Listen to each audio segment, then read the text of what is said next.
The 1980 Geneva Motor Show saw the debut of an automobile that set a new standard for Audi worldwide by combining winning motorsport qualities with the utmost in practicality.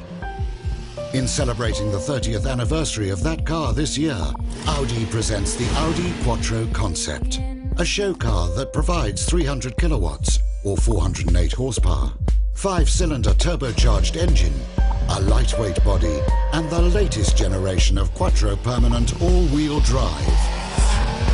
The very first glimpse of the new show car awakens memories of its legendary ancestor, the 1984 Sport Quattro. The foundation is provided by the powerful modern-day Audi RS5. Like its predecessor from 1984, the 2010 show car is also a two-seater.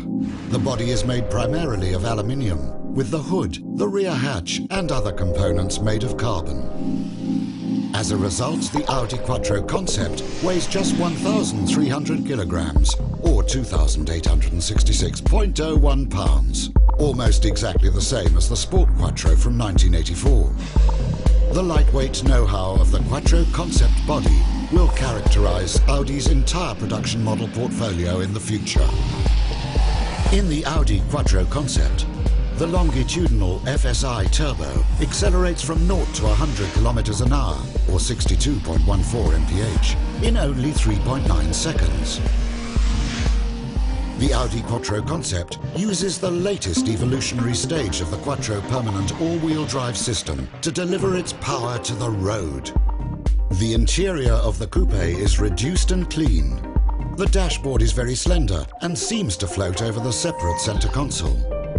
Awaiting the two occupants are filigree bucket seats, developed with the goal of lightweight design at the forefront. The classic driver orientation of the cockpit is typical Audi. The instrument cluster is completely digital.